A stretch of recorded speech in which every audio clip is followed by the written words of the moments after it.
The smoke from the grill rose in a thin gray column against the late June sky, and William was pretending to mind it more than he did. Standing over a grate full of sausages and chicken thighs gave him something to do with his hands, which was the whole point of hosting a barbecue for your own birthday when you didn't especially feel like celebrating it. 27. He wasn't sure why the number felt heavier than 26 had. Perhaps because last year he'd still been engaged, and the cottage garden had been full of a different kind of noise, the kind that comes with a fiancé planning a wedding. This year the garden was full of friends, which was better and worse at the same time. "You're burning those," said Ruth, one of the other psychologists from the clinic. She had appeared at his elbow with a fresh beer and a critical look. "The sausages. You've stopped turning them." "I was thinking." "Don't think. It's your birthday. Turn the sausages." He turned the sausages. Ruth leaned against the edge of the brick barbecue his grandmother had built herself 30 years before and watched the garden with the mild, clinical patience she brought to everything. "Did you get the file on the Henshaw boy?" she asked. "I read it this morning." "And?" "He's not going to respond to the approach his last place was using. He needs someone to stop treating him like a puzzle to solve." William flipped a chicken thigh. "I'll take him on Monday if you're overloaded." "I was going to ask. Thank you." She raised her bottle slightly. "Happy birthday, by the way. You're allowed to enjoy it." "I am enjoying it." "You are pretending to enjoy it. There's a difference, one I'm professionally qualified to notice." He laughed in spite of himself, and that was when he looked up, across the garden, past the cluster of neighbors and old school friends balancing paper plates on their knees, and saw her. She was coming through the side gate on Cody's arm. William had known Cody since grammar school, the way you know people whose company you tolerate out of long habit. They had drifted in the slow way friendships drift when nothing is actively wrong and nothing is actively holding them together either. Cody had texted a few days ago to ask if he could bring someone, and William had said, "Of course, the way you do," without really thinking about it. He was thinking about it now. The woman on Cody's arm was tall and had the kind of red hair that stopped conversations without meaning to. She was wearing a simple linen dress and flat sandals and was glancing around the garden with the cautious expression of someone who doesn't know a single person at a party and is steeling herself to be polite for a few hours before going home. Her eyes swept past the grill, caught on William's face, came back. Cody spotted him and steered her across the lawn. "Birthday boy," Cody said, with the slightly too hearty manner he had adopted somewhere around his 24th year and never shaken off. "Many happy returns and all that. This is Michelle. Michelle, William, our host, the man of the hour, etc." "Pleased to meet you," William said, and put out his hand. She looked at his hand. She looked at the beer he was holding in his other hand. Then she stepped past the hand entirely, rose slightly on the balls of her feet, and kissed him on the cheek, a brief, businesslike kiss that was somehow also not businesslike at all, and took the beer out of his fingers. "Michelle Forbes," she said, "thank you for having me." She drank half the bottle in one swallow. William became aware that he was staring. He also became aware that Ruth, at his elbow, was pretending very hard not to notice that he was staring, which was its own kind of commentary. "That was my beer," he managed. "It was," Michelle agreed. "Do you have another one?" "I have a fridge full of them." "Then it wasn't really much of a loss, was it?" Her voice had the faintest trace of something, not quite an accent, more an unusual precision, as though English was a language she had chosen rather than been given. Up close, her eyes were a green he didn't have a word for. He was trying to guess how old she was and failing. Her face could have belonged to a woman of 20 or 35, depending on what she was doing with it. Cody was saying something. William realized he had not heard any of it. "Sorry," he said. "What?" "I said we go to the same gym," Cody repeated, with the patient air of a man who was already starting to suspect that bringing Michelle had been a strategic error. "In London. Michelle's only down for the weekend." "Are you from London?" William asked her. "I work there. I'm from somewhere else." "Which somewhere?" "Several somewheres. It's complicated." She smiled, and it was a small, closed-off smile that said the subject was not open for this particular conversation. Then she held up the empty bottle. You said there were more. In the kitchen. I'll show you. He handed the tongs to Ruth without looking at her. Ruth took them with an expression he did not need to turn around to read. He led Michelle through the open French doors into the cottage, through the low-beamed sitting room with its sagging sofa and its photographs of people who were no longer alive, and into the kitchen. She followed half a step behind him, and he was uncomfortably aware of her in the way you are aware of weather about to change. In the kitchen, he opened the fridge and passed her a fresh beer. She took it, opened it with the edge of the counter in a practiced flick, and then stood there, leaning against the worktop, looking around the kitchen with an assessing expression. You live here alone, she said. It wasn't a question. Yes. This was someone's grandmother's house. How did you know that? The photographs in the other room, the tea towels, the jars on the shelf. She nodded at a row of glass jars above the sink, each containing some unidentifiable dried thing in a careful hand-written label. That's not a 27-year-old man's kitchen. That's a house somebody loved before you did. She was my father's mother. I inherited it 3 years ago. And your parents? A long time ago. I was 12. Most people, when he told them that, softened their faces in the way people softened their faces when they'd been handed something they didn't know what to do with. Michelle did not soften her face. She just nodded once, as if he had told her the time, and took a drink of her beer. Cody said this is your birthday, she said. It is. Happy birthday, William. Thank you. How old? 27. She considered him over the top of the bottle. Are you enjoying it? My colleague asked me the same question about 5 minutes ago. And what did you tell her? I told her I was. Were you? He paused with his hand on the fridge door and looked at this woman he had known for less than 4 minutes, who was standing in his grandmother's kitchen drinking his beer and asking him questions he wasn't sure he wanted to answer honestly. Not really, he said. Good, Michelle said. Good? It would have been sad if you had been. Hosts at their own birthdays almost never are. The ones who say they are lying. She pushed herself off the counter. Come on.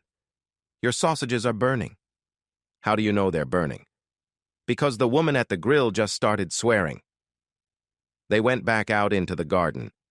Ruth had indeed rescued the sausages and was giving William a look that could have cut tin. Cody was standing where they had left him, holding a paper plate with a slightly abandoned expression.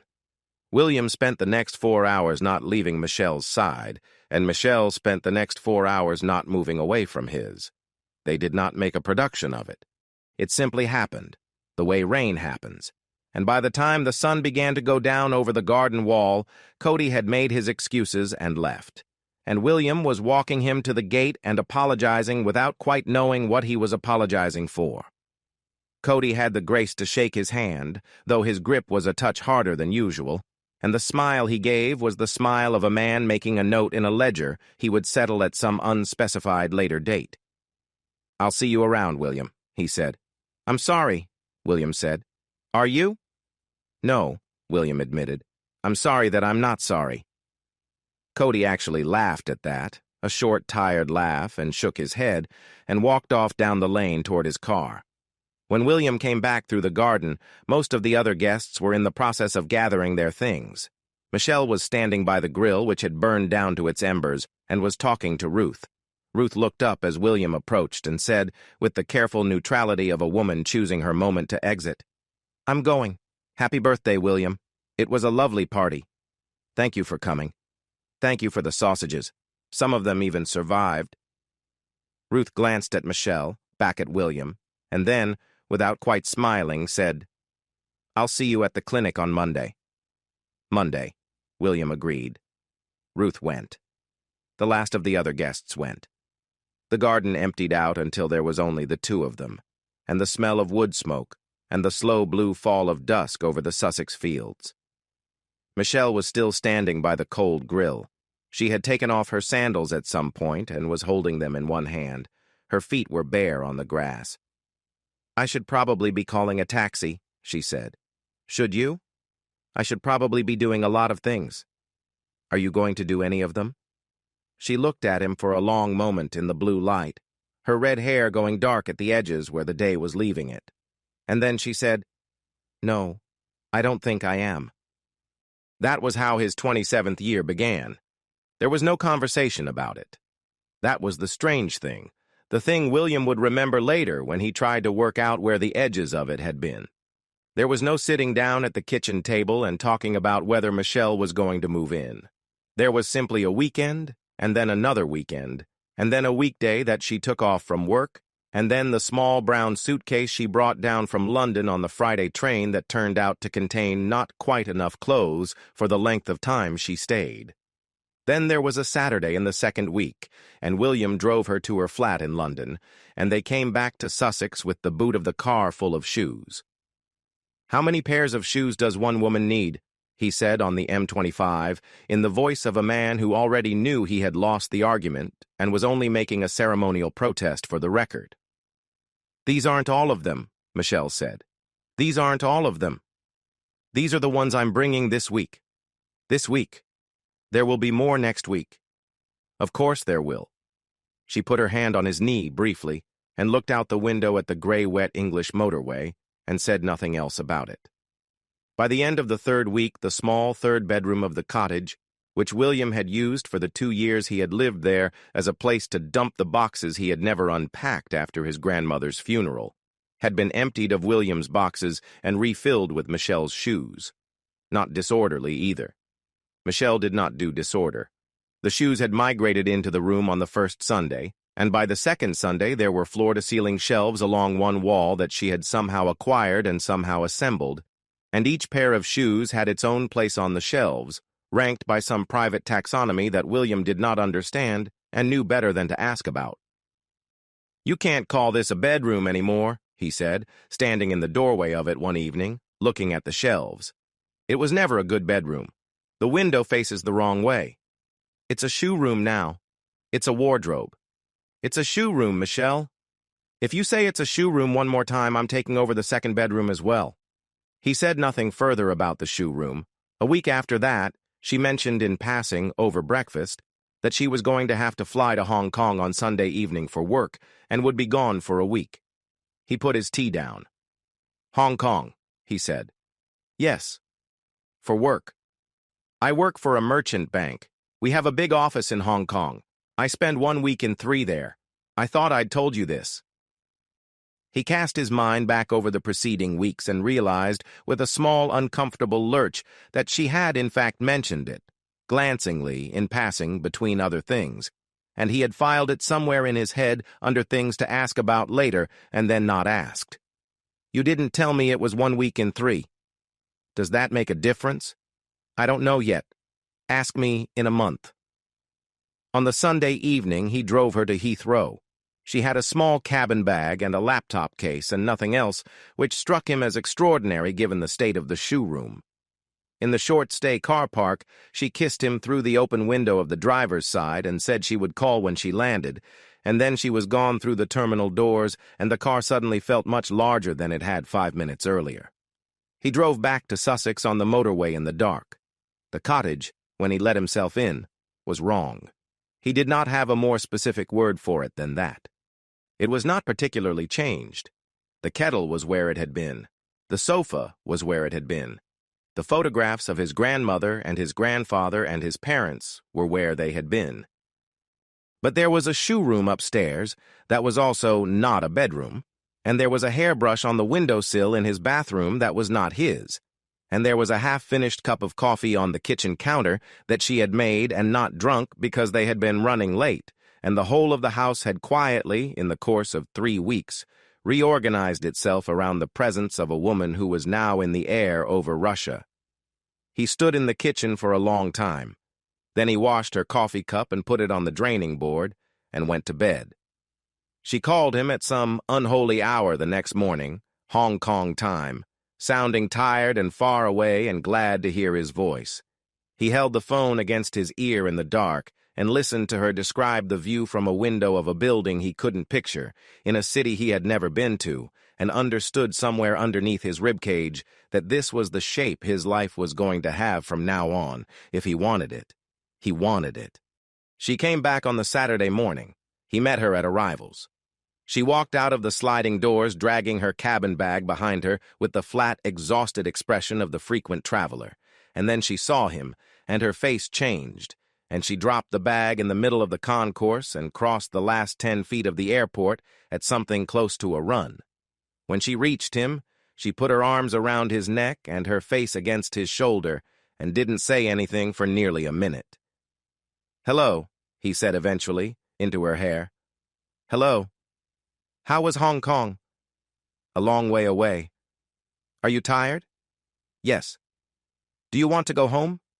She went very still against his shoulder for a half-second. Then she said, very quietly, in a voice that sounded slightly surprised by the word, "Home." "Yes."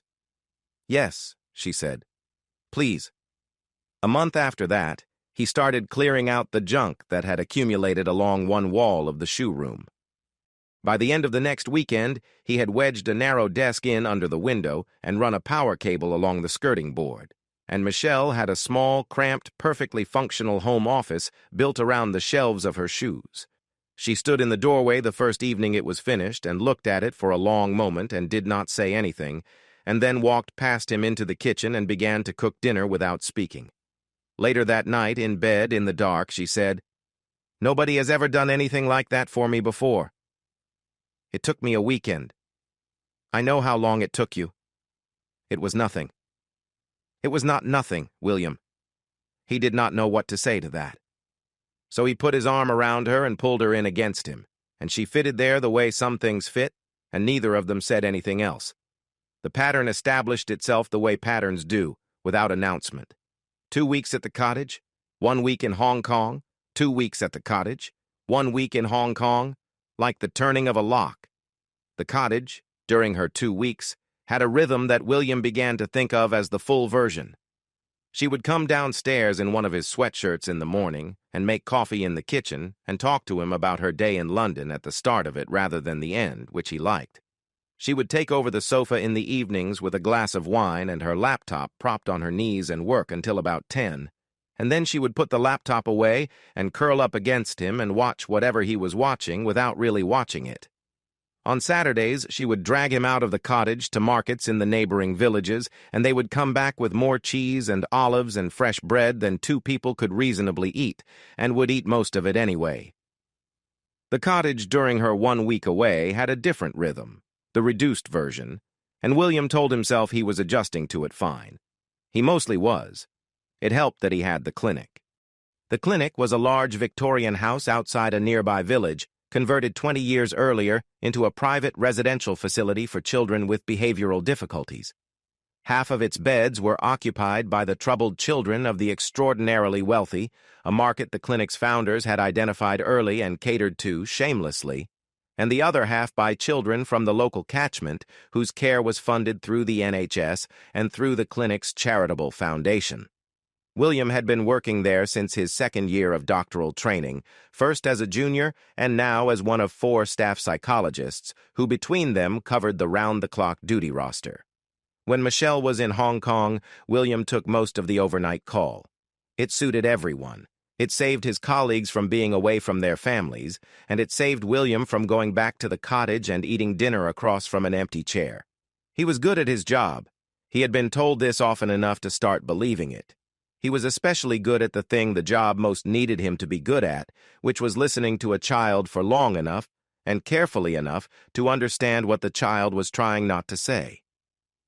The children who arrived at the clinic were almost uniformly skilled liars, and the lies were almost uniformly protective, lies told to keep something hidden that hurt to look at directly.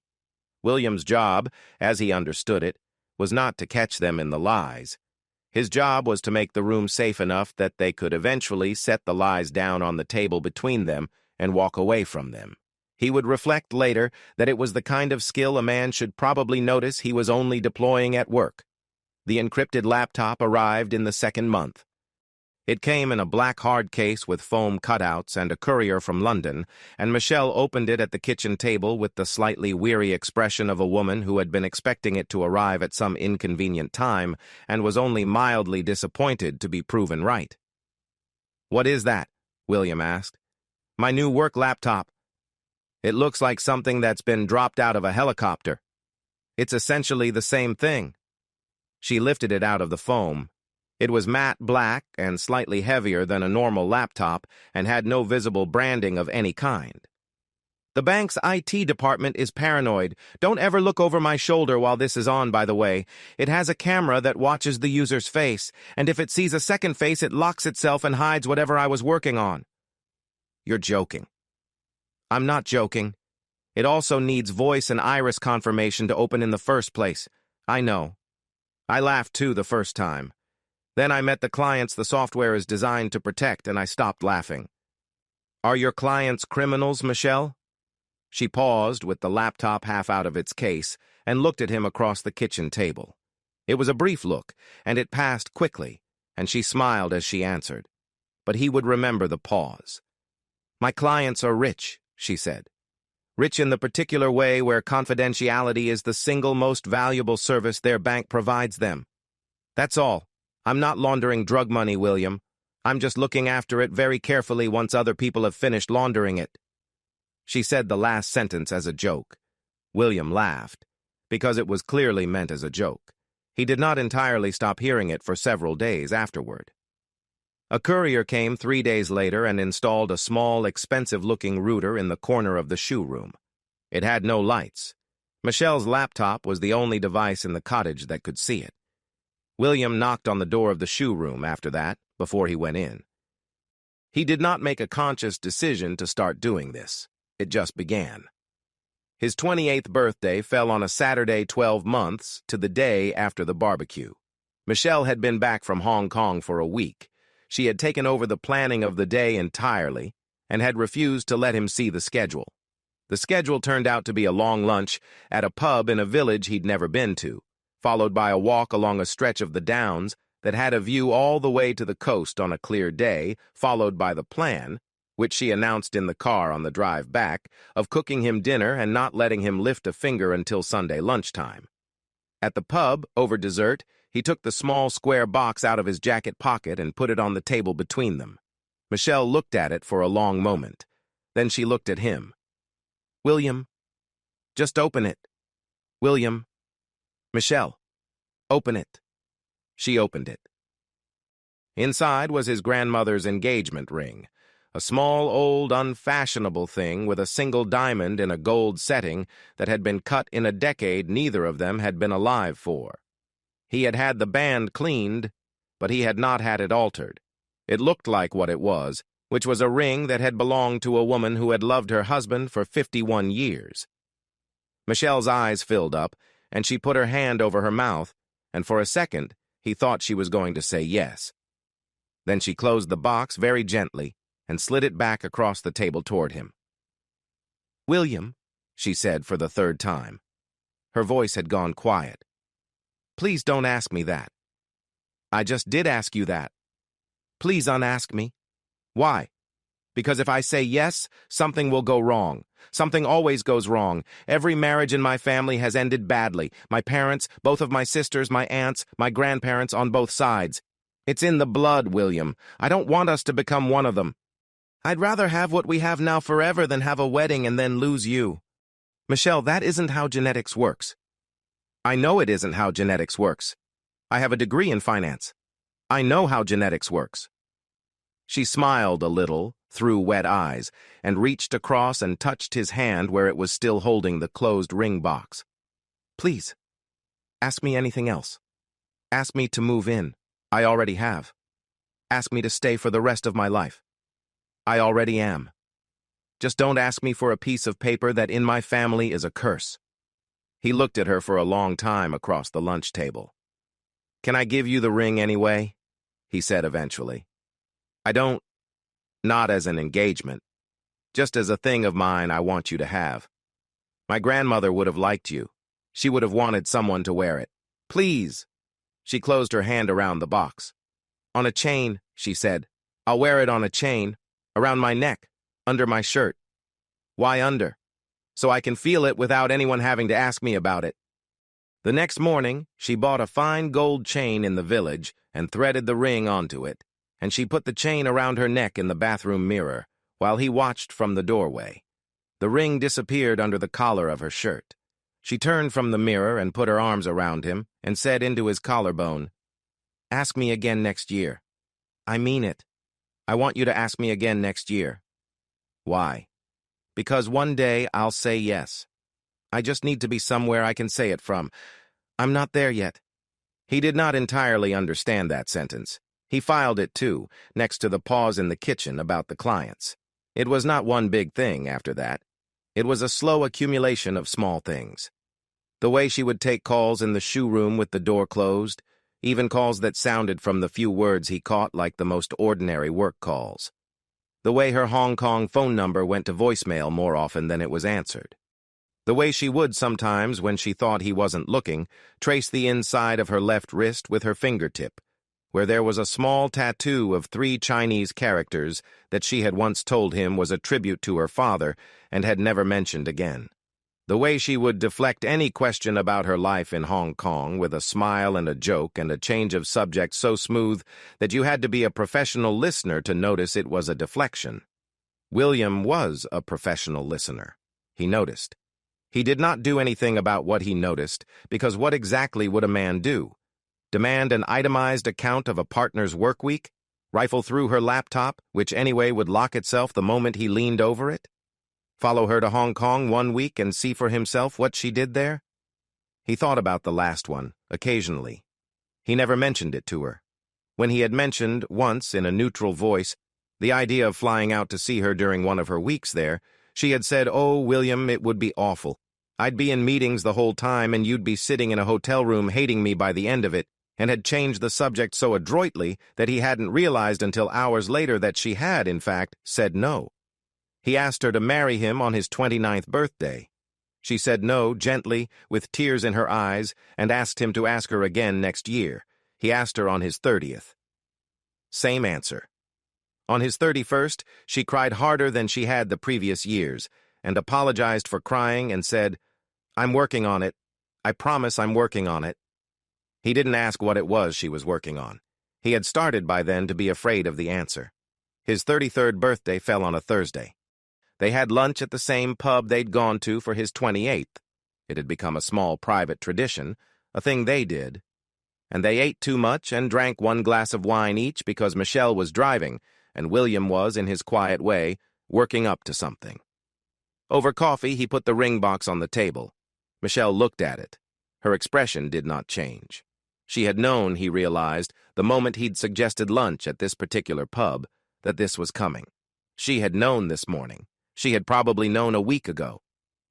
"William," she said softly, "I know. You know what I'm going to say. I know what you're going to say. I'm asking you anyway. Why? Because one of these years you're going to say yes, and I don't want to miss the year it happens."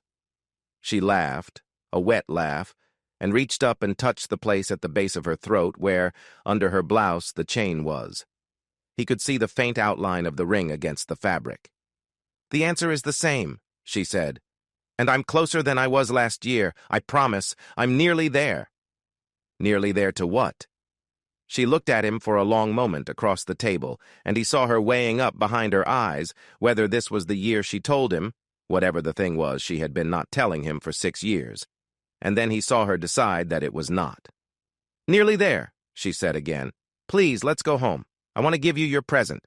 He pocketed the ring box. He paid the bill. They went home. The afternoon was his present and was, he had to admit, a very good one. When he surfaced from it, the sun was lower than it had been, and the bedroom window was full of the soft, slanted light of a late June evening in Sussex, and Michelle was half asleep against his shoulder, with her hair across his chest. And for a little while, the only things in the world were the sound of her breathing and the chain around her neck, with his grandmother's ring on it. They were 2 days away from their flight to the Maldives. He had been planning the trip for 8 months. He had booked it the moment his rotation at the clinic had been settled, because a proper vacation required military planning when you worked at a residential facility with a minimum clinician staffing level. He had coordinated with his 3 colleagues for months. He had locked in a security-vetted locum. He had paid in full and non-refundably on a small overwater cottage on a little island he had found on a travel website in January, in the middle of a gray, wet week when he had needed something bright to think about. In the drawer of his bedside table there was a folder with all the printed itineraries in it, because Michelle teased him for still printing itineraries, and he printed them anyway. 2 days. He got up eventually and went downstairs in jeans and a t-shirt to open a bottle of wine. He had ordered Indian takeaway from the place in the village earlier. It was due in 20 minutes. He got the plates out of the cupboard and the cutlery out of the drawer and set the kitchen table for 2. Michelle came down 10 minutes later in one of his sweatshirts, with the hem falling to the middle of her thighs and her hair still loose around her shoulders, and the first thing she did when she walked into the kitchen was look at her phone. He saw her face change. It was a small change, and she tried to make it smaller, but it was there, a tightening of the skin around her eyes, and a particular set to her mouth that he had only ever seen on her a handful of times, and that had only ever preceded bad news. "Michelle?" She did not look up from the phone. "Michelle, what's on the phone?" "I have to read this again." "Read what again?" She read it again. Then she set the phone face down on the table, very carefully, the way you set down something that might otherwise go off, and she put both hands flat on the table on either side of it and closed her eyes. "William," she said, "I am so sorry." "What?" "I have to go back to Hong Kong." "When?" "Tomorrow night." There was a silence in the kitchen that he could feel in his jaw. "Tomorrow night," he repeated. "Yes. The flight to the Maldives is on Saturday morning, Michelle." "I know. I have been planning this vacation for 8 months." "I know." "There is a locum at the clinic. There are 3 colleagues who have rearranged their rotas. There are non-refundable deposits. There is a folder in the drawer upstairs with laminated itineraries in it. Michelle, I am not making this up. There are laminated itineraries." "William, and you are telling me, on my birthday, the day after we agreed we were going on this vacation, that you have to get on a plane tomorrow night to go to Hong Kong for work?" "Yes." "Who sent the text?" She did not answer. "Michelle, who sent the text?" "It doesn't matter." "It really does matter. Who sent the text?" "It was Jeremiah." Jeremiah. The name had come up over 6 years, maybe a dozen times, mentioned in passing, never explained. A man at the bank's Hong Kong office who had known her father and who had, in some way she had never fully described, been there for her after her father died. William had built up a vague mental picture of a decent older man in a suit in an office in Hong Kong, a kind of distant, benign figure on the edges of her life. He was realizing right now in his kitchen that he had built up that picture out of no actual information, and that it had always been a picture he had constructed to stop himself asking questions. "Jeremiah," he said carefully, "has told you to cancel our vacation." "He has told me I have to be in Hong Kong by Sunday." "And you said what?" "I haven't said anything yet. I just read the text." "Then say no. Call him. Tell him no. Tell him it's not possible. Tell him there is a vacation that has been booked for 8 months, and a man sitting in your kitchen who has spent 6 years of birthdays asking you to marry him, and who would quite like, for 1 week, to sit on a beach with you somewhere that neither of us has a laptop." She opened her eyes. They were very bright. "William," she said, "I can't say no to him." "Why not?" "I just can't." "That isn't an answer, Michelle. That hasn't been an answer for 6 years. I just can't isn't an answer. He's my boss isn't an answer either, because bosses at banks do not send texts on a Thursday evening ordering their senior executives to be on a plane the next night in a way that makes those executives look like they do right now. You look like a woman who has just been ordered by her father. You look like a woman who has just been ordered by something worse than her father, and I don't know who he is. I have never known who he is. And I am standing in my own kitchen on my 33rd birthday, realizing that I have never once met or seen a photograph of or had a straight answer about the man who apparently has the standing to cancel my holiday from the other side of the world with a single text message. She was crying now. He hated that she was crying. He kept going anyway, because if he stopped now, he would never finish the sentence. "I have not asked you, Michelle, in 6 years. I have not asked you what you do in Hong Kong. I have not asked you who Jeremiah is. I have not asked you why you always take those calls in the shoe room with the door closed. I have not asked you why your voicemail is on half the time you're over there, or why you won't let me visit, or why that tattoo on your wrist is a thing you touch when you're frightened and not when you're happy. I have not asked about any of it. I have trusted you. I have loved you. I have waited.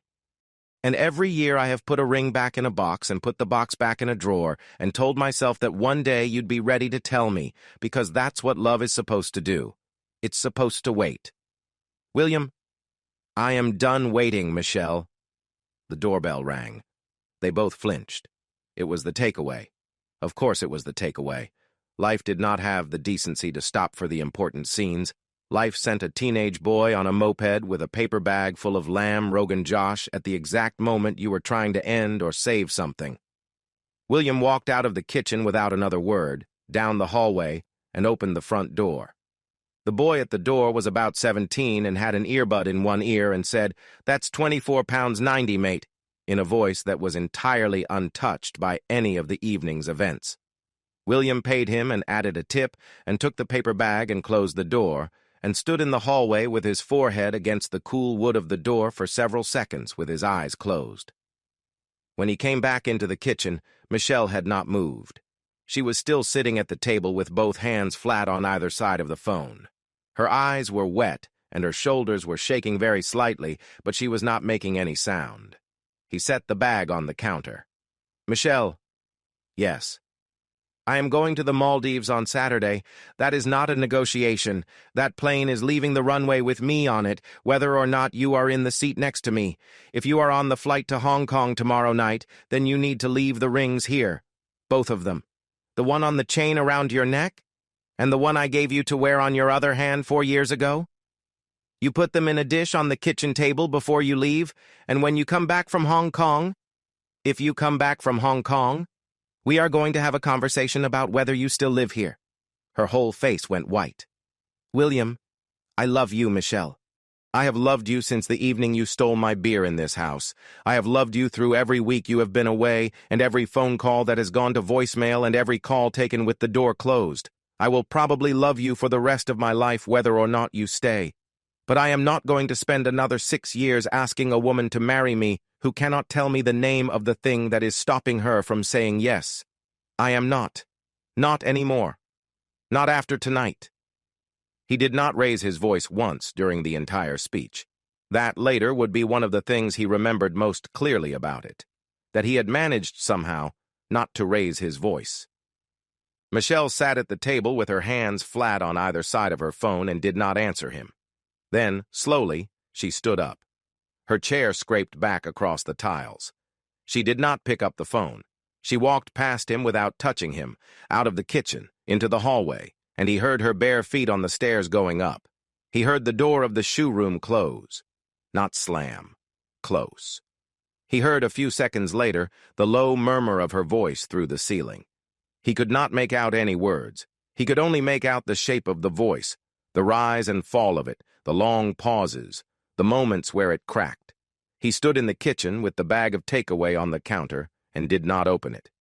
He took the plates off the table, one by one, and put them back in the cupboard. He took the cutlery out of the 2-place settings and put it back in the drawer. He took the folded paper napkins. She had folded the napkins that morning on her way out to the pub, in a small domestic gesture that he was not going to be able to think about for a while without it hurting, and he put them back in the basket on top of the fridge. Then he sat down at the empty table in the kitchen of his grandmother's cottage and listened to the muffled sound of the voice of the woman he loved, upstairs, through the ceiling, talking in a language he did not speak to a man whose face he had never seen, deciding something that he already knew in some quiet room at the back of his chest was going to change everything. The takeaway on the counter went cold. He did not know yet what she was going to decide. He was about to find out. The takeaway on the counter had gone from warm to lukewarm to cold. William hadn't moved. He'd been sitting at the kitchen table for 20 minutes, watching the second hand of the clock above the fridge crawl around its face, listening to the muffled rise and fall of Michelle's voice through the ceiling. He couldn't hear words. just the shape of them. The shape was wrong. He'd listened to Michelle on the phone 1,000 times. Work calls, mostly. She had a phone voice. Clipped, professional. The kind of voice you use when you're being paid to sound competent. This wasn't that voice. This was something underneath that voice. Something he'd never heard. He pushed his chair back. The stairs creaked on the third step up. He'd been meaning to fix that for years. He stopped, waited. The murmur upstairs didn't pause. He kept going. The shoe-room door was at the end of the hallway. He'd expected it to be closed. It wasn't, not all the way. A sliver of light leaked out onto the hallway carpet, maybe an inch wide. She'd been too upset to pull it shut. William stopped 6 feet from the door, close enough to hear, far enough to back away. The voice coming through the gap wasn't speaking English. He didn't know what language it was at first. Then he caught the rhythm of it, the rising tones, the clipped syllables, and he realized he was listening to Cantonese. Michelle had told him once years ago that she spoke it. He'd filed that away the way he filed everything she told him about Hong Kong, neatly, without follow-up. He'd never actually heard her use it. She was pleading. He didn't need the words to know that. Pleading has its own music in any language. The drop in pitch at the end of sentences. The little catches in the breath between clauses. The way the voice keeps climbing a scale it can't quite reach and then falling back. Michelle was pleading with someone. Then, in the middle of a string of Cantonese he couldn't parse, an English word. Jeremiah, clear as a bell. Then more Cantonese. Another long string. Another pause. Another drop in her voice so deep it almost disappeared. Jeremiah. The second time she said it, something in William's chest went very quiet. He'd been married, almost, to a woman once. He remembered how she'd said her boss's name back when she'd been sleeping with him and he hadn't known yet. The name had come out of her mouth the same way this one was coming out of Michelle's. That wasn't how an employee said a boss's name. That was how a woman said the name of a man who owned a piece of her. William took one step backward, then another. He turned and walked back down the hallway, past the bedroom, past the bathroom, down the stairs. He stepped over the third step this time. He made it all the way to the kitchen without making a sound. In the kitchen, he stood for a long moment with both hands flat on the counter, breathing through his nose. Then he picked up the bottle of wine he'd opened earlier, walked to the sink, and poured the rest of it down the drain. He didn't want to drink tonight. He wanted to be able to remember tonight. He sat back down at the table. The takeaway bag was still on the counter, a little grease stain spreading through the brown paper. He left it there. 20 more minutes passed, then 40. The shoe-room door opened upstairs. He heard it, heard her footsteps on the landing. Heard her hesitate at the top of the stairs, the way she always hesitated when she had something to say and didn't know how to open with it. She came down. She'd been crying. Her eyes were red, and the skin under them was blotchy, and she'd pulled the sweatshirt sleeves down over her hands the way she did when she was cold or scared. She stopped in the kitchen doorway. William, Michelle, I have to go. I know. You don't know. You don't. Tomorrow night. Hong Kong. I know. You told me before you went upstairs. She came into the kitchen and stood on the other side of the table. She didn't sit down. I want you to come with me. He looked up at her. Come with you. Yes. To Hong Kong. Yes. For 6 years you've told me it would be a waste of a trip. That you'd be in meetings the whole time. That I'd hate it. That you wouldn't be able to spend time with me. Now suddenly it's... I'm scared, William. He stopped. That was the first true sentence she'd said in the kitchen all night. I'm scared that if you get on a plane to the Maldives without me, it's over. I'm scared that when I come back to this cottage next week, you won't be here. I'm scared that I have spent 6 years trying to hold two things together and tonight they came apart and I don't know how to put them back. She was crying again. She didn't bother to wipe her face. Please come with me. Please. Michelle. Please. He looked at her for a long time. At the woman he'd been going to marry tonight. At the pub, over dessert. At the woman who had said no for the 6th time. At the woman who, 10 minutes ago, had been pleading in a language he didn't speak with a man whose name he'd heard twice in the dark. Okay, he said. Her whole face changed. Okay? I'll come with you. Oh my God. William. Oh my God, thank you, thank you. Michelle. Thank you. I love you. I love you so much. I'll fix this. I'll fix all of it. I promise you, I promise. Michelle. Listen. She stopped. He took both of her hands across the table. Her fingers were freezing. I'm not coming because I believe the promises. Half days. Villa in Bali. Whatever you're about to tell me Jeremiah agreed to, I'm not coming for that. Then why? He looked at her, at the woman he loved, at the stranger wearing her face. Because I'm done waiting to find out, he said. I'm coming to Hong Kong to see it. See what? Whatever you've been hiding from me for 6 years, whatever made your voice sound like that upstairs just now. I'm coming to look at it in the light. Her hands went still in his. You heard me. I heard enough. What did you hear? I heard his name. She closed her eyes. William, don't tell me anything tonight. I don't want to hear any of it tonight. I want to get on the plane tomorrow, and I want to walk into your other life with my eyes open, and I want you to show me, in the daylight, everything you've been showing me in the dark. That's the deal. That's why I'm coming. And then? Then we'll see.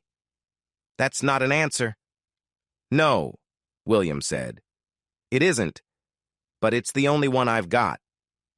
She pulled her hands back across the table and wrapped them around her own wrists, and for the first time in 6 years he watched her trace 3 small Chinese characters on the inside of her left wrist with her thumb, the tattoo she never talked about, the one she only touched when she was frightened. He didn't ask about it. He was going to ask about it in Hong Kong. The flight's tomorrow night, she said quietly. I'll pack in the morning. William, I love you. I know you do. He stood up.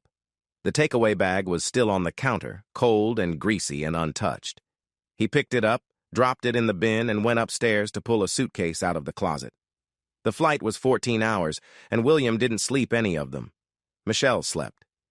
She'd dosed herself with something from a little white bottle at the start of the flight and gone under within 20 minutes. And now she was curled up against his shoulder in a way that would have been comforting 24 hours ago, and was something else now. He watched her sleep. He was going to remember how her face looked right now. Relaxed, unguarded.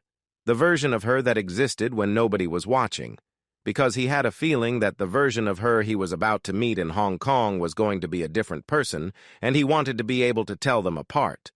Hong Kong hit him like a wall of warm, wet air the moment the jetway doors opened. Even at 7 in the morning, the humidity was in his collar, his hairline, his shirt cuffs. Michelle walked ahead of him through the arrivals hall like she'd been born here. And in a way, William remembered, she had been raised here. This was her city. He was the tourist. He was not here as a tourist. He filed the feeling away and followed her. At passport control, Michelle produced a document William had never seen her use. Hong Kong passport, she said, when she caught him looking. You have one of those. I have dual nationality. The lines are shorter. That's the reason. That's the reason. He said nothing, but he filed that too. They cleared customs in under 5 minutes. Michelle barely broke stride through any of it. A nod here, a greeting in Cantonese there, a passport presented, a bag waved through. William had to half-jog to keep up with her. The arrivals hall was a crush of drivers holding signs and families holding flowers. Michelle stopped in the middle of it, scanning the crowd. And then a man stepped out of it. He was tall, early 60s, silver hair combed back neatly, charcoal suit that hadn't come off a rack. He moved through the crowd the way certain men do, like the crowd owed him the space. William knew who he was before Michelle said anything. Jeremiah, Michelle said. Her voice was perfectly flat. I told you not to come. I wanted to welcome you home, Michelle. The hotel was sending a car. I canceled it. There was a small pause. William watched Michelle absorb that, watched her not react. This is William, she said finally. Jeremiah turned his head a fraction of a degree, enough to register that William existed, not enough to actually look at him. Pleased to meet you, Jeremiah said, in the direction of William's left shoulder. Likewise, William said. They did not shake hands. Jeremiah's attention snapped back to Michelle as if William had stopped existing. "There's a car outside. We need to talk before the meeting tonight." "We're going to the Mandarin." "Michelle, we're going to the Mandarin, Jeremiah." William had never heard her use that tone with anybody. Not once. Not in 6 years. Jeremiah's jaw tightened. For a half-second, William saw something move across the older man's face. Something that wasn't anger exactly. Something more like a man watching a valuable thing slip an inch further out of his hand. Then it was gone, and Jeremiah nodded, curtly, and turned on his heel and walked toward the exit. Michelle exhaled. "Come on," she said, "before he changes his mind." The limo was black and air-conditioned and smelled faintly of leather polish. Michelle got in, pulled her laptop out of her bag, and opened it. "I'm sorry," she said without looking up. "I have to go through something for tonight. 15 minutes. "Okay." She turned her face to the screen, and the screen lit her up in pale blue, and William watched her work. This was the thing he'd come to see.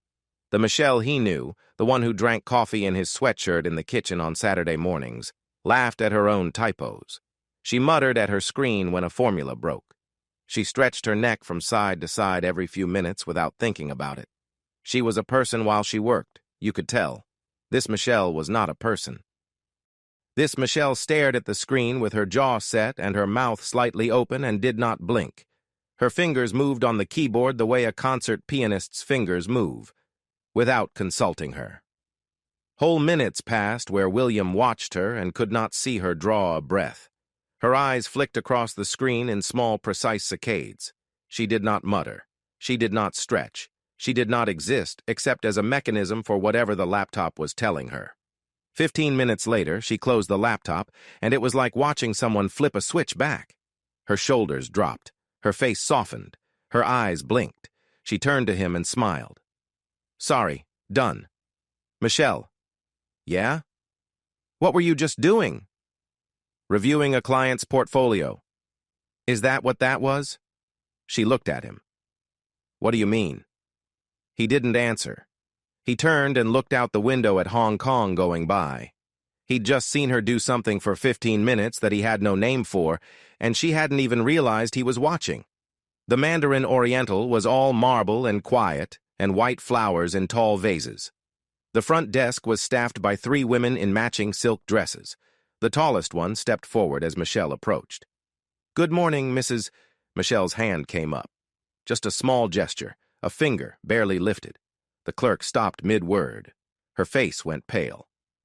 "Ms. Forbes," Michelle said quietly, in English. Then something soft in Cantonese that William didn't catch. The clerk bowed, deeply, both hands folded in front of her.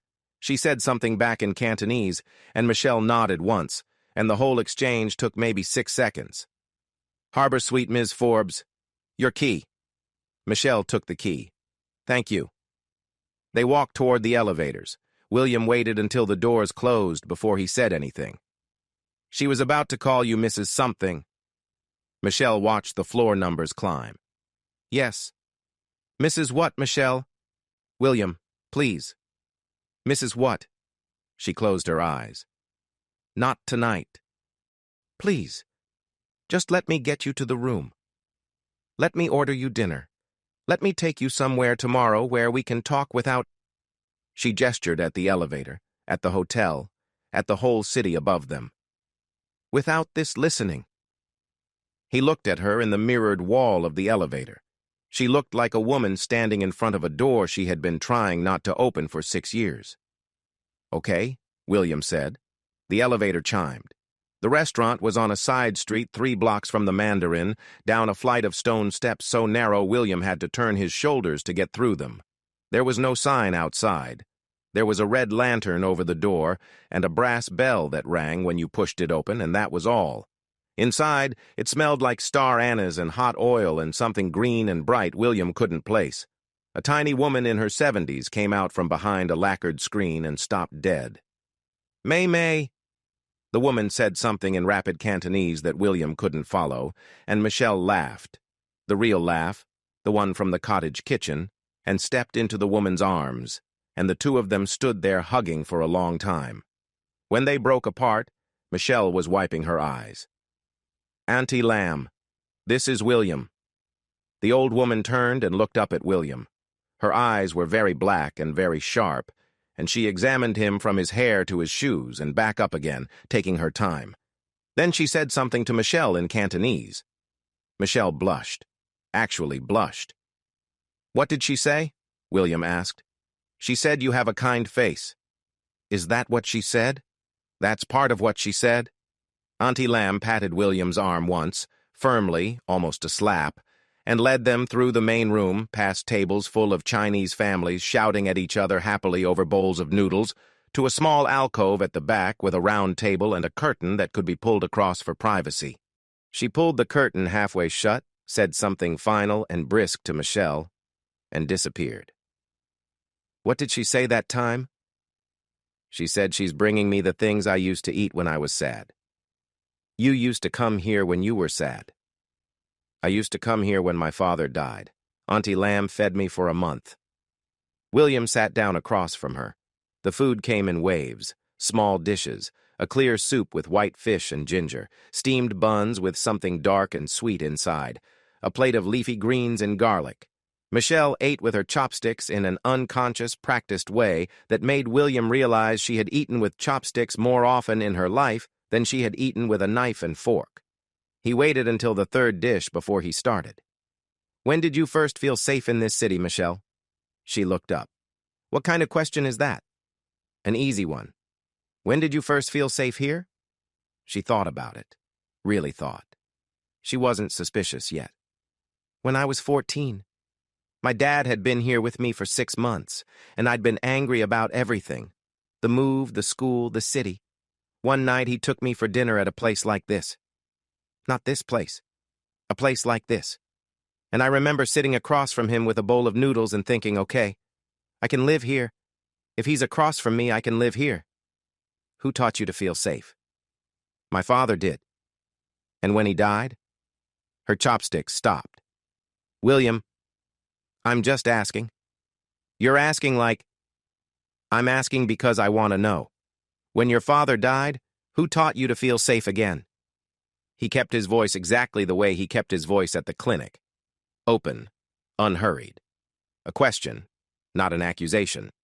The tone that made children answer things they hadn't meant to say. Michelle set her chopsticks down. "An older man. A friend of my father's." "Jeremiah?" "No. Someone else. Someone else." "What was his name?" "William, why are you..." "What was his name, Michelle?" A long pause. "Antonio." "Antonio?" "Yes." "And what did Antonio do? That made you feel safe?" She looked at him across the table, and William could see her trying to work out what was happening, and also, underneath that, trying very hard not to work it out. Because if she worked it out, she would have to stop talking, and some part of her didn't want to stop talking. Some part of her, he realized, had been waiting 6 years for somebody to ask her these questions in exactly this voice. "He took me in," she said. "Where?" "His house." "When you were how old?" 17 and a half. William kept his face very still. "You told me once you were 18 when your father died." "I know what I told you." "When was the last time you felt safe in this city, Michelle?" "I don't..." "Before tonight. Before me. The last time you felt safe." She looked at her hands on the table. "I don't know if I ever did. Not really. I felt protected. That isn't the same thing." "Who protected you?" "Antonio." "And after Antonio?" "Jeremiah." "And after Jeremiah?" "You." "But none of them made you feel safe?" "No." "Why not?" She looked up at him with her eyes full of something that was almost anger and almost grief and mostly just tired. "Because protection and safety aren't the same thing, William. Protection is a cage that keeps other people out. Safety is a house with the door open." He wrote that one down on the inside of his skull in permanent marker. Auntie Lamb appeared with a small bowl of something white and sweet and set it in front of Michelle with a little nod. Dessert. Almond tofu. Michelle's favorite thing in the world, He knew this because she'd made it for him twice in Sussex, badly, from a recipe she'd clearly half remembered from childhood. Auntie Lamb disappeared again. Michelle picked up her spoon, put it down, picked it up again. William reached across the table and took her free hand. Michelle. Yeah. Tell me who owns you. She went completely still. The spoon hovered above the bowl. The curtain behind her swayed slightly in the air conditioning. Somewhere in the main room, a family was laughing about something. A waiter dropped a plate, and somebody called out a good-natured curse. Michelle set the spoon down. She put both her hands flat on the table, and she looked at William across the almond tofu, and she started to cry. Not loudly, not performatively, just quietly, the way you cry when something has been waiting inside you for a decade and a half and has finally been given permission to come out. Okay, she whispered. Okay, I'll tell you. The almond tofu sat untouched between them. I need you to not interrupt me, Michelle said. Because if you interrupt me, I'll stop and I won't be able to start again and I might never get this out of my mouth. Can you just listen? I can listen. You're very good at that. I know. She almost smiled. Then she didn't. My father didn't die in a boating accident, she said. That's the first thing. William said nothing. He kept his face exactly the way he kept it at the clinic. He killed himself, or at least that's what I was told. I was 17 and a half, not 18. I lied to you about my age when he died, because the difference between 17 and 18 matters in ways that will make sense by the end of this. She took a breath. My father worked for the bank. He was an accounts manager. He had a gambling problem that nobody knew about, and he had debts that nobody knew about, and 6 months before he died, he started moving money out of client accounts to cover those debts. The clients were a family, a Macau family, the kind of family that... William, are you understanding me? I'm understanding you. Syndicate is the word people use in English. Triad sometimes, but that's not quite right either. A family that does some things legally and some things very much not legally, and has for 4 generations, and has a man at the top of it who is called the patriarch because father would be too small a word. Antonio. Yes. My father stole from Antonio's family. 25 million American dollars. William did not move a muscle in his face. When my father died, the debt didn't die. Debts like that don't. They transfer. They transfer to the next of kin. And the next of kin was a 17-and-a-half-year-old girl with no money, no passport in the right country, and a mother in California who had already made it very clear that if I didn't want to live with her during the divorce, I didn't get to come crawling back when things went wrong.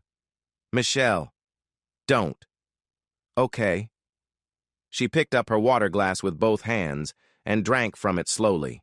Her hands were shaking. When she set it down, she placed it carefully, like the glass was made of something thinner than glass.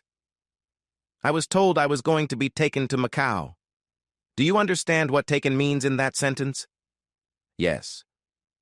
I want to make sure you understand, because I don't want to have to say it twice. I was going to be put to work in a house the family owned, to work off my father's debt, and the interest on my father's debt for the rest of whatever life I was going to have. I was 17 and a half. I knew what it meant. I understood it. I didn't eat for 4 days. William's left hand was clenched on his knee under the table so hard his knuckles hurt. He kept his right hand where it was, loose and open on the tablecloth in front of her. He kept his face soft. And then, he said, and then, Kimberly. Who's Kimberly? Antonio's niece. She was in my class at school. She'd been one of my best friends for 3 years, and I never knew what her family did. I really didn't. I was a guaylo teenager. I didn't ask questions about anybody's uncles. Kimberly found out what was going to happen to me, and she went to Antonio directly. I don't know what she said to him. I've never asked her. But Antonio asked to meet me before I was sent to Macau. You were how old when you met him? 17 and a half, almost 18. He was in his 50s then. He had me brought to his house, and he sat me down in a room with a view of the harbor, and he poured me tea, and he asked me 3 questions. Which 3? He asked me what I was good at. He asked me what I wanted, and he asked me whether I understood the difference between the two. And I told him I was good at math. I told him I wanted to stay alive. And I told him I didn't know what the difference was, but I wanted him to teach me. William closed his eyes for a second, opened them. Go on. He kept me. In the house. He didn't send me to Macau. He told the family the debt would be repaid a different way, and I was going to be the way. I was going to go to university, and I was going to study finance, and I was going to come back and work for the bank, and I was going to manage the family's money for 15 years, and at the end of the 15 years the debt would be called paid. And the other thing. What other thing? He was in his 50s and you were almost 18, Michelle, and he kept you in the house. What else? She looked at him. Yes, she said. For a few months. I thought I loved him. I thought I owed him my life, which I did.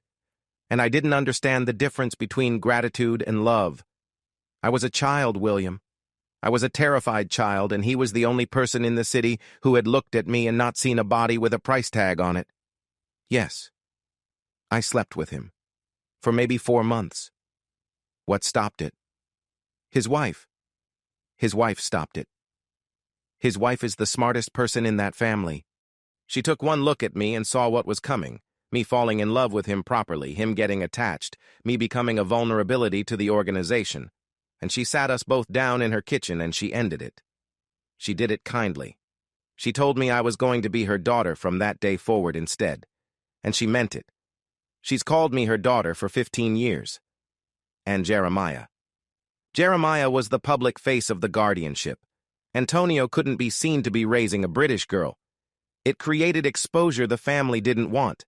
So Antonio arranged for Jeremiah, who was a friend of my father's at the bank, to be my official guardian. Jeremiah took the title. Antonio kept the reality. And then you married Jeremiah. When I was 22, after university, it was a business arrangement. The family wanted me permanently anchored. Marriage to a British bank executive with Hong Kong residency was the cleanest instrument they could find. I thought I loved Jeremiah. At 22, you think a lot of things. By 24, I knew I didn't. By 26, her voice cracked. By 26, I met you at a barbecue in Sussex, and I stole your beer, and I went home with you, and that was the last night Jeremiah and I shared a bed as a married couple. I have not been his wife in any real sense for 6 years, William. I swear to you. I swear to you on everything I have. William did not say anything.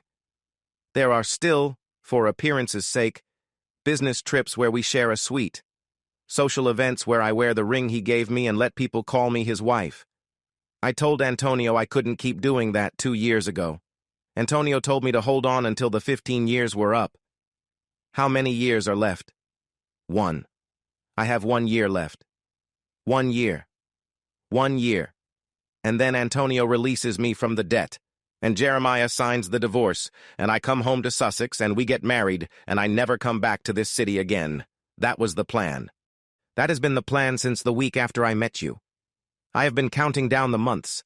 I have not cheated on you, William. Not with Jeremiah, not with anybody. 6 years. I swear to you.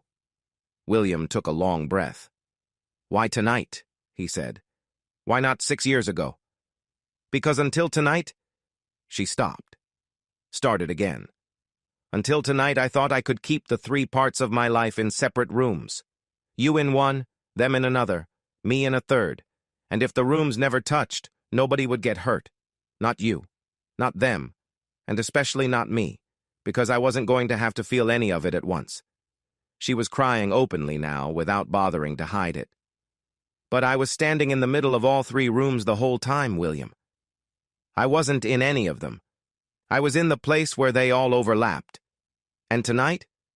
Tonight in the kitchen, when you told me to leave the rings, I finally looked down at where I was standing, and I realized I'd been standing there for 6 years, and I couldn't feel anything at all anymore. She pressed the heels of her hands against her eyes. William sat very still across the table. Then he got up, walked around to her side, pulled out the chair beside her, and sat down. He put his arm around her shoulders. She turned her face into his collarbone. Auntie Lamb appeared at the curtain, took one look, and backed away without making a sound. "I need to meet him," William said quietly into Michelle's hair. She went rigid under his arm. "No, Michelle. No, William. Absolutely not. You don't understand what he... I understand what he is. I need to meet him tomorrow. Can you arrange it?" "William, please, please. He's not someone you just... Can you arrange it?" She was shaking. "Yes," she whispered. "I can arrange it." "Good." "William." "Yeah. If you go to him, don't threaten him. Don't bargain. Don't raise your voice. He'll... I'm not going to do any of those things. Then what are you going to do?" William thought about it for a moment. "I'm going to ask him for something," he said. "The way I'd ask anyone for something."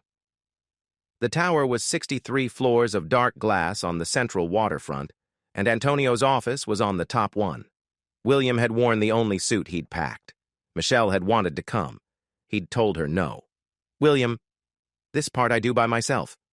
You don't understand how he..." "Michelle, I love you. I've been listening to you explain this man for 18 hours. I understand him as well as I'm going to understand him from the outside. I need to meet him from the inside now.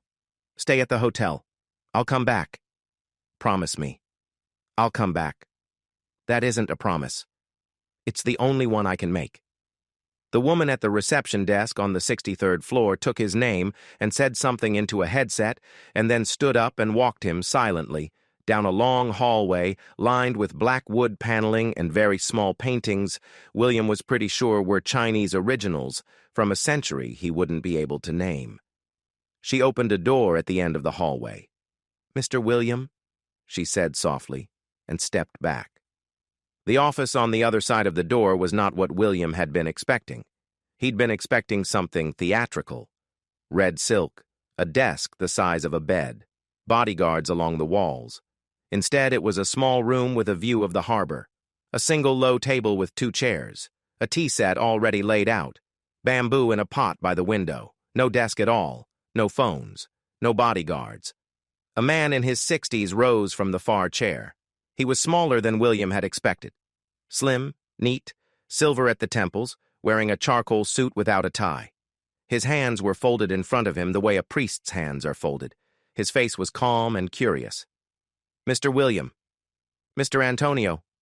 Please, come in. Sit." William sat. Antonio sat back down opposite him and poured tea into both cups with the careful, economical gestures of a man who had poured 10,000 cups of tea in his life and still paid attention to each one. "You work with children," Antonio said as he poured. "My daughter told me so." "Yes. What kind of children?"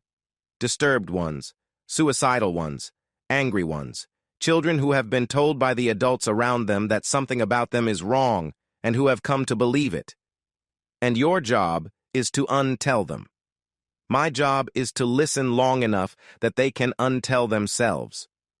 Antonio looked up from the teapot, and for the first time, William saw him actually focus. "That is the correct answer," Antonio said.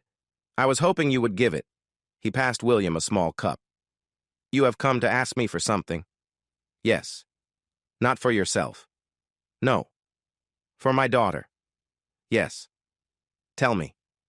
William took a sip of tea. It was green and slightly bitter and tasted like something that grew on a mountain. "I know what Michelle was," he said. "I know what happened to her when she was 17 and a half. I know about the debt. I know about the 15-year arrangement. I know about Jeremiah. I know about you. She told me everything last night." Antonio nodded once. "She was instructed not to." "I know. I don't think she had a choice by the end of it. I'd been asking the wrong kind of questions for about an hour, and she's honest under that kind of pressure. That's not her fault. That's how I was taught to ask questions." "I see. I'm not here to ask you to forgive her debt." Antonio's eyebrows rose very slightly. "No? No. I understand that isn't how your world works. A debt is a debt.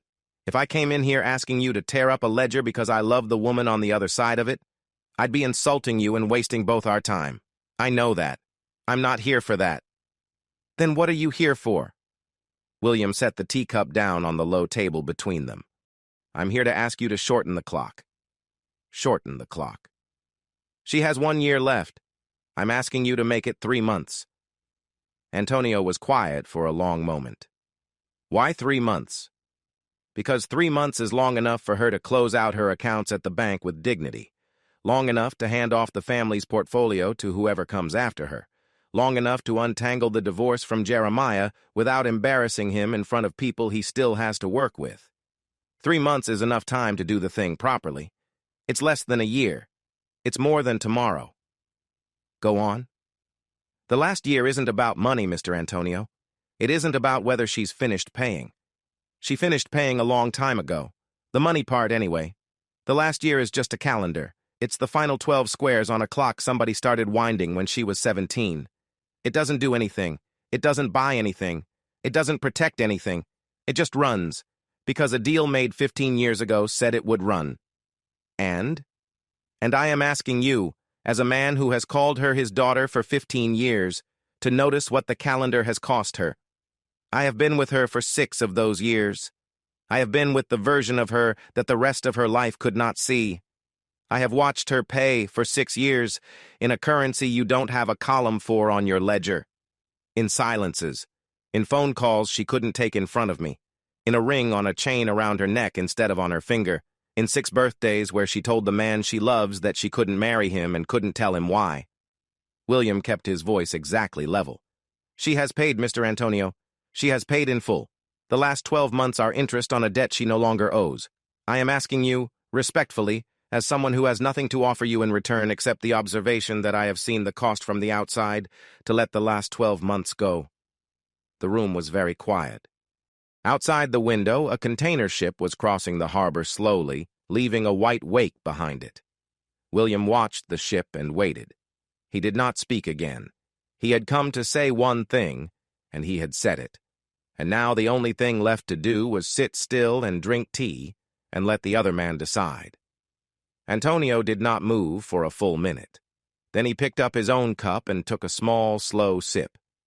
In 31 years of running this family, he said, in a voice so quiet William had to lean forward to hear it, I have been asked for many things by many people, by men with guns, by men with lawyers, by men with money, and by men who wanted money, and by men who were dying and wanted me to promise something to their children.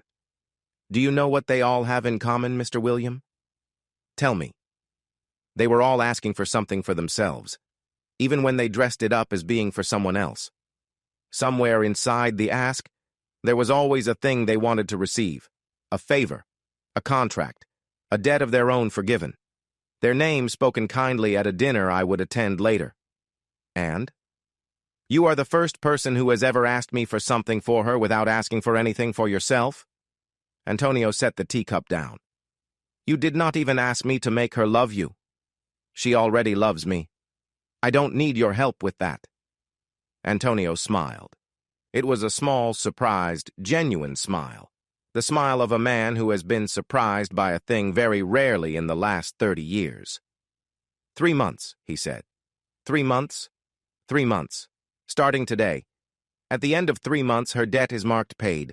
The family releases her. She is free to sign whatever paperwork is required to sign. She is free to leave Hong Kong. She is free to marry you. She is in every way that this family has any power to make someone free. Free. William set his cup down very carefully because his hands had started to shake and he didn't want Antonio to see them shake. Thank you. Do not thank me. Why not? Because what I have just done is the right thing, Mr. William. And a man should not be thanked for finally doing the right thing. A man should be ashamed that it took him as long as it did. They sat in silence for a moment. There is one more thing, Antonio said. Yes. Jeremiah. I know. He will not take this well. I'm going to see him tonight. Alone? Alone. Michelle doesn't know.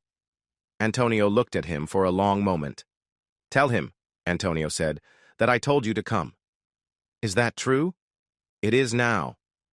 Jeremiah's office was in a different tower, smaller, older, a building the bank had owned since before most of the banks in Hong Kong had gotten around to owning buildings. The receptionist took William's name, made a phone call, and then looked at him strangely. "Mr. Davis will see you now, sir." She did not offer to walk him in. Jeremiah was standing at the window when William pushed the door open. He did not turn around. "You went to Antonio first?" "Yes." "You went to Antonio before you came to me?" "Yes." "That was clever of you." "It wasn't clever. It was just the order the meetings needed to happen in." Jeremiah turned. He looked, in the hard afternoon light, older than he had at the airport. There was a tightness around his eyes William had not seen the day before. A man who had spent the last 18 hours being told, by telephone and by text and by the shape of events, that something had slipped past him that he had expected to be able to hold. "Sit down, Mr. William." "I'd rather stand." "Sit down." William sat. Jeremiah walked across the office and sat behind the desk and folded his hands on the blotter and looked at William across the wood. "Did she tell you," Jeremiah said, "that she has slept in my bed in the Four Seasons in Singapore every quarter for the last 4 years?" William said nothing. "We fly to Singapore together for the quarterly regional meeting. We stay at the Four Seasons. The bank books one suite. There is one bed. I'm sure she told you there are 2. I'm sure she told you we sleep in separate rooms like polite adults." William said nothing. "Did she tell you she wears the wedding ring I put on her finger at the staff Christmas party every December? And at the chairman's anniversary gala in March? And at the client dinner in May, where her job is to stand next to me and smile and let the clients believe they are making a family transaction?" William said nothing. "Did she tell you we have, on 3 separate occasions, been photographed together in newspaper society pages, and she has made no effort to have a correction issued?" William still said nothing. Jeremiah leaned forward. "Did she tell you that she asked me, Mr. William, it was her idea, to maintain the fiction of the marriage for exactly as long as it benefited her career, and that the only reason she is in the process of dismantling that fiction now is because the clock has run out on the arrangement with Antonio, not because she has found some sudden burst of moral clarity about the man she's been sharing a cottage with in Sussex?" A long silence. William let it stretch. He was, in a way, impressed. Jeremiah was better at this than he'd expected. He was naming real things, things that were probably true, or true enough that Michelle would have to qualify them if asked. He was wrapping them in an interpretation that was designed to turn William's stomach. It was a competent piece of work. It was also the piece of work of a man who had already lost and was trying to make the person across the desk lose with him. William had watched this move 100 times in his career. Teenagers, mostly. Teenagers trying to poison a relationship with a parent or a foster parent on the way out the door so that the person walking away wouldn't be the only one hurting. It was the tactic of someone who could not bear to be left alone in a room with his own feelings. William waited another second. Then he spoke. "Everything you just said is probably true." Jeremiah's jaw loosened a fraction. He had not expected that. "I haven't heard Michelle's version," William said. "I'll ask her. She'll probably tell me that she wore the ring because she had to, and slept in the suite because the bank booked one room, and posed for the photographs because Antonio told her to. I'll believe her because I know her, and because the story you just told me is the kind of story a man tells when he is trying very hard to make another man walk out of a room." "Am I?" "You are." Jeremiah said nothing. William leaned forward too now, and rested his forearms on the desk. "You had 7 years with a woman who was trying to leave you the entire time, Mr. Jeremiah. You knew she was trying to leave. You knew it when she stopped sharing your bed. You knew it when she moved her things out of your villa. You knew it when she asked you 6 years ago for a divorce, and you went to Antonio and got him to make her wait." Jeremiah went very still. "She didn't tell me about that part." "She wouldn't have. She's loyal even to people who don't deserve it. That's one of her problems. But I know that's what happened because any other version of the story doesn't explain the last 6 years of her life. Mr. William, I'm almost finished." Jeremiah closed his mouth. "I've had 6 years with a woman who was trying to stay. Every day, for 6 years. She was trying to stay. She failed sometimes. She lied sometimes. She told me she couldn't marry me because of a family history of divorces, when the real reason was sitting in an office in Central with his name on the door above ours. She kept me in the dark about almost every important thing in her life. And underneath all of that, every single day, she was trying to stay. William stood up. I know which one of us she chose, Mr. Jeremiah. I have known since the moment she walked into my kitchen last night and asked me to come with her to Hong Kong instead of getting on the plane alone. You are the last obstacle in the exit she has been trying to walk through for 6 years. I am asking you, man to man, not to be an obstacle anymore. The divorce paperwork will reach you in the next few weeks. Sign it. Don't slow it down. Don't poison it. Don't fight it in court, because you will lose, and everyone at the bank will watch you lose, and Antonio will watch you lose, and after Antonio watches you lose, your position in this city will not be what it was. He turned and walked toward the door. That isn't a threat, Mr. Jeremiah. It's just a weather report. He put his hand on the doorknob. Mr. William. William stopped, didn't turn. Did she... Jeremiah's voice, for the first time, cracked slightly. Did she ever love me? William considered the question. He owed Jeremiah nothing, but he owed the truth something. She thought she did, he said, when she was 22. And when a woman of 22 thinks she loves a man of 50, that isn't love, Mr. Jeremiah. That's gratitude with the lights turned low. You were there when she needed someone to be there. She will carry that with her for the rest of her life. I don't think that's nothing. I think that's a real thing. But it isn't love, and on some level you have always known it. He opened the door. Sign the papers. He walked out. He flew back to Sussex alone. The cottage, when he let himself in, was wrong in the way it had always been wrong when she was gone. But worse this time, because now he knew the shape of the thing that was keeping her. Her hairbrush on the windowsill, her half-finished coffee in the sink, the low October light coming in through the kitchen window at an angle his grandmother would have recognized. He stood in the hallway for a long moment with his suitcase at his feet. His grandmother's house, his parents' son. Nobody's husband yet. Then he washed her coffee cup, put it on the draining board, and went to work. Hannah was waiting for him when he got to the clinic Monday morning. Waiting was the wrong word. Hannah was in her room refusing to come out for breakfast, and the night nurse had left a note on his desk that said, she asked twice if you were back. Told her yes. He went upstairs. She was sitting on the bed with her knees pulled up to her chest. Morning, Hannah. You went somewhere. I did. Where? Hong Kong. Why? Personal reasons. Everybody has personal reasons. That's not an answer. It's the answer I'm giving you. She stared at him. Then she picked up the paperback on her bedside table, some thriller her mother had brought her from the airport, and threw it at him, hard, across the room.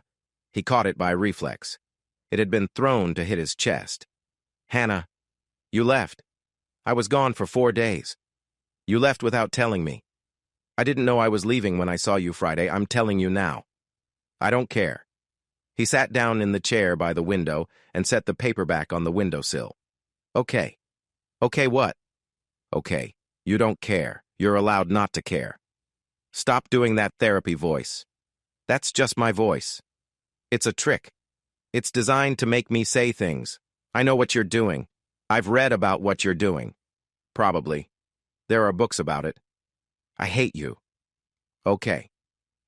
They sat in silence for a minute. Hannah picked at a thread on her sleeve. William watched a magpie land on the fence outside the window. I told my mother I wanted to see her, Hannah said finally without looking up. On the phone last night, I told her I was ready to see her and she should drive down this weekend. That's good, Hannah. It's a lie. William turned his head. I don't want to see her. I'm never going to want to see her. I said it to see what you'd do. What did you think I'd do? I thought you'd be happy. I thought you'd write it in your file as progress. And then I was going to tell you it was a lie later. And you'd know I'd tricked you. And you'd stop thinking I was the nice suicide girl who was getting better. I never thought you were the nice suicide girl. Yes, you did. No. I thought you were a 15-year-old who got very tired and made a decision that almost killed her. And I think you're still tired. And I think you're testing me because the last 3 people who said they cared about you stopped caring when it got inconvenient. I also think your mother probably will come this weekend, and you probably will refuse to see her. And that's going to be the most useful thing that has happened to you all month because you will have told a grown-up no and the world will not end. Hannah was quiet for a long time. You're not mad that I lied? No. Why not? Because the lie told me something true. That's usually how lies work if you listen to them properly. She looked at him. You're weird, she said. I know. Don't leave again without telling me. I won't. Ruth caught him in the staff kitchen at lunch. William, Ruth, sit down a second. He sat. She looked at him across her mug of tea with the same expression she'd been giving him since the day he'd moved to the clinic. The one that said she was about to ask a question, and he was not going to enjoy answering it. Are you okay? I'm fine. William, are you actually okay? Not the word people say, the thing underneath the word? He opened his mouth to give the word people say answer. He closed it again. No, he said. Not actually. What's happening? Michelle is in Hong Kong for 3 months. You've told me this. She's closing out a life I didn't know she had. At the end of it, she's either getting on a plane home or she isn't. I don't know which one. I tell myself I know which one. I don't, actually. And in the meantime? In the meantime, I come to work and I do the job, and I go home to the cottage, and I wash her coffee cup in the morning, and I don't know whether I'm washing it for the last time or not. Ruth nodded slowly. That's the first honest thing I've heard you say in 6 years. I know. Don't stop.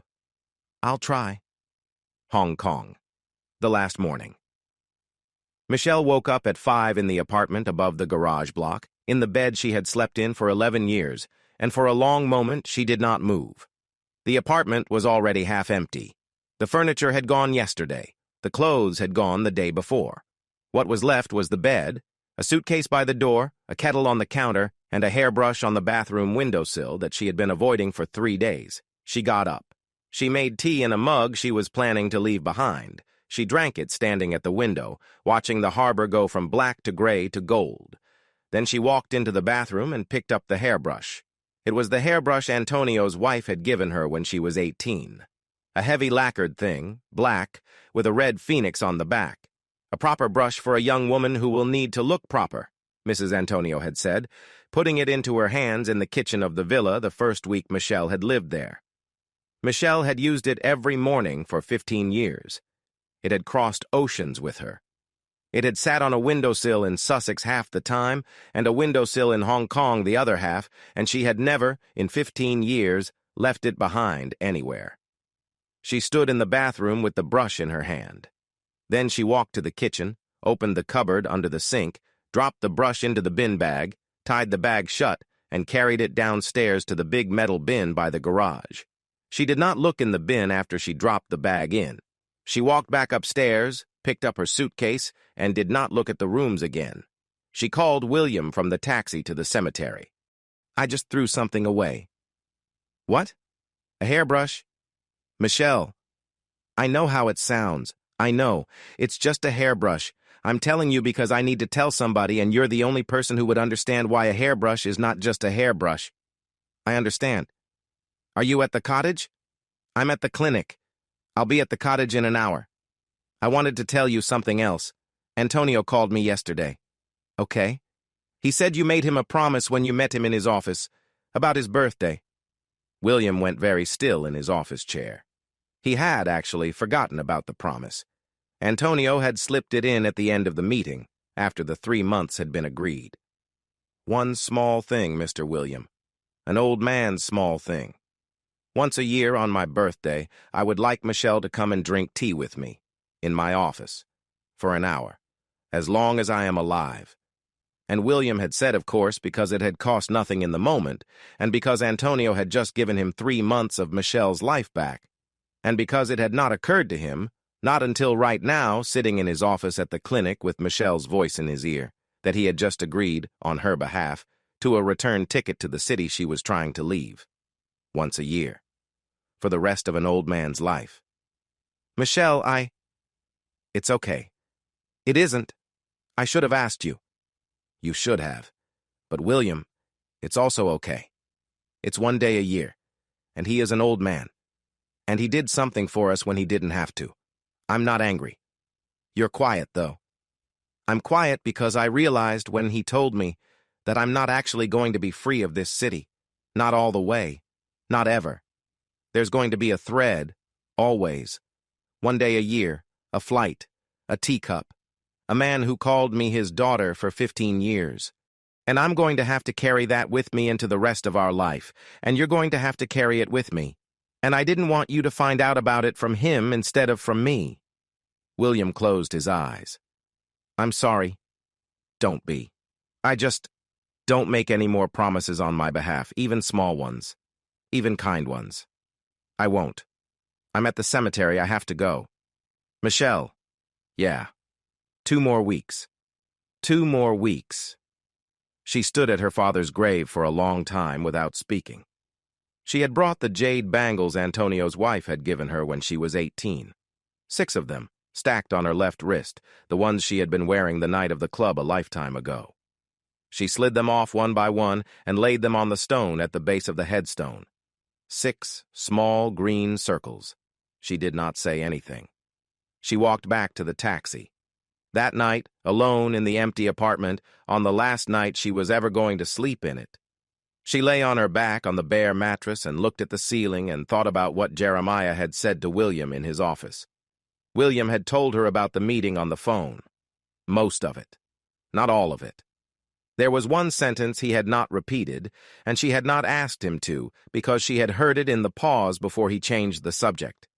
She knew what Jeremiah was capable of saying.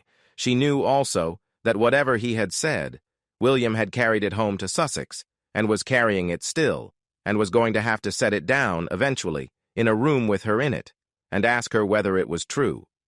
And she was going to have to answer honestly. And the answer, whatever it was going to be the first real test of the thing they were building out of the wreckage of the thing they had been building for 6 years. She closed her eyes. 2 more weeks. She did not call him from the airport. She did not text him from the Heathrow Express. She did not ask him to pick her up. He understood the moment he heard the taxi on the gravel outside the cottage on a Tuesday afternoon in October why she had not called.